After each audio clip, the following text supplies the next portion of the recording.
Jembatan Cirahong yang merupakan tempat ikonik di Kabupaten Ciamis, Jawa Barat, kembali ditutup untuk kendaraan mulai tanggal 1 November tahun 2022. Manajer Humas PT KAI Daop 2 Bandung Kuswardoyo menjelaskan untuk perawaran kali ini pihaknya perlu menutup total jalan jembatan. Mengingat papan alas jembatan harus dibongkar supaya bisa melakukan perawatan baja. Tujuan perawatan tersebut untuk mengurangi risiko korosif akibat debu dan air pada jembatan yang dibangun pada tahun 1893 ini. Menjadi penghubung antara Kabupaten Tasikmalaya dan Kabupaten Ciamis, jembatan Cirahong yang diapit bukit ini menyajikan pemandangan menawan yang eksotis nan unik. Jembatan ini kerap menarik perhatian karena menjadi satu-satunya jembatan double deck alias geladak ganda yang multifungsi.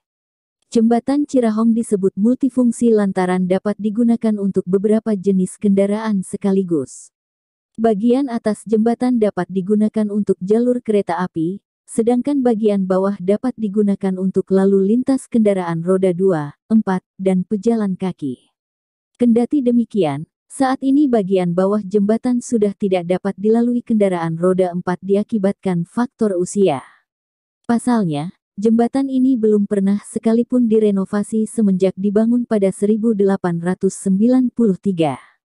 Dilansir dari situs resmi Dinas Bina Marga dan Penataan Ruang, jembatan yang menghubungkan wilayah Desa Panyingkiran di Kabupaten Ciamis dengan Kecamatan Manonjaya di Kabupaten Tasikmalaya ini terbentang sepanjang 202 meter dan berada di ketinggian 66 meter. Jembatan yang dibangun di atas Sungai Citandui ini ditopang oleh penyangga beton setinggi 46 meter. Jembatan dengan nomor registrasi BH 1290 itu dibangun pada 1893 oleh perusahaan kereta api milik pemerintah Hindia Belanda, Staatspoorwegen. Jembatan Cirahong merupakan satu-satunya jembatan kereta api peninggalan Belanda di Kabupaten Ciamis. Arsitektur jembatan Cirahong yang unik ini sengaja didesain disusun bertingkat dengan rusuk pelat agar mampu menampung lalu lintas kereta, mobil, motor, sepeda, dan pejalan kaki. Kendati tidak pernah direnovasi, jembatan ini sempat diperkuat pada 1934. Pada saat itu, pemerintah kolonial Belanda memang sedang membangun rel kereta api via jalur selatan yang menghubungkan Jawa Barat dan Jawa Tengah dalam rangka mempercepat distribusi hasil bumi dan perkebunan. Hasil bumi dan perkebunan di Jabar itu dibawa ke pelabuhan Cilacap kemudian dikirim ke Eropa. Pada mulanya, jembatan Cirahong tidak masuk dalam rencana pembangunan. Pasalnya, apabila dibangun rel melalui kota Ciamis, pemerintah Belanda harus membangun 2 jembatan. Hal ini tentu memakan biaya yang sangat besar. Kekhawatiran tersebut akhirnya sampai ke Bupati Galuh Ciamis, R.A.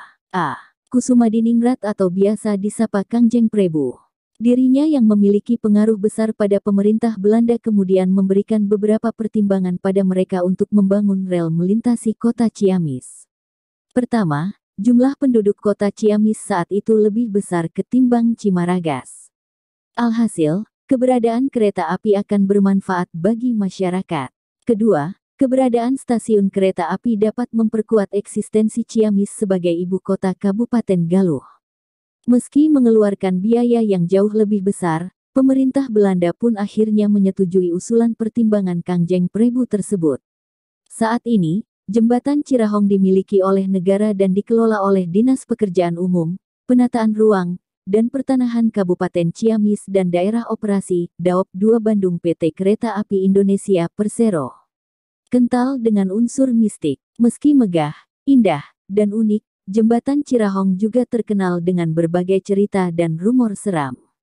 Berbagai hal di luar nalar disebut-sebut sering terjadi di jembatan ini, terutama bagi pengendara yang melintas di malam hari.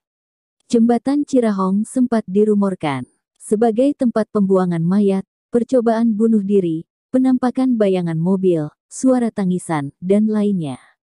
Hal tersebut bahkan sempat menjadi sensasi dan daya tarik sebagai lokasi syuting bagi sejumlah stasiun televisi swasta nasional.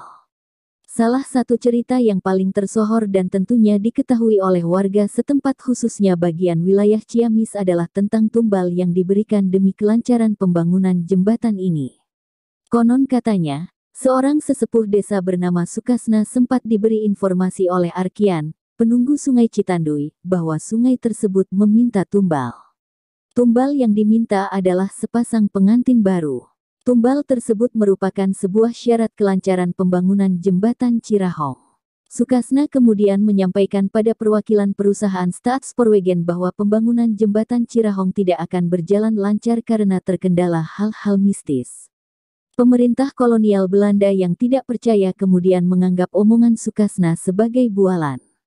Ketika pembangunan berlangsung, banyak hal mengganggu yang tidak masuk akal kemudian terjadi. Salah satunya adalah Sungai Citanduy yang mendadak banjir padahal tidak hujan. Pemerintah kolonial Belanda kemudian meminta bantuan pada Sukasna. Sukasna lalu berkomunikasi dengan Arkian. Setelah itu, Sukasna mengetahui bahwa lokasi pembangunan jembatan itu dihuni oleh sepasang siluman ular, yaitu Nyai Odah dan Aki Boheyang. Kedua siluman tersebut mengaku kediamannya terganggu oleh pembangunan jembatan tersebut. Apalagi, pembangunan itu dilakukan tanpa seizin mereka. Akhirnya, Sukasna dan kedua siluman itu membuat sebuah kesepakatan, yaitu tumbal sepasang pengantin untuk diangkat sebagai anak mereka. Jika dikabulkan, Nyai Odah dan Aki Boheyang berjanji akan menjaga jembatan Cirahong agar tetap dapat berdiri hingga ratusan tahun. Setelah pihak Belanda mengetahui hal tersebut, rencana jahat pun disusun oleh pemerintah kolonial. Mereka berencana menculik buruh pekerja jembatan Cirahong yang hendak melaksanakan pernikahan. Setelah melangsungkan akad nikah, pengantin baru itu diundang pemimpin proyek dengan alibi menyerahkan hadiah pernikahan. Alih-alih menerima hadiah, mereka justru diikat dan dimasukkan ke dalam lubang pondasi jembatan.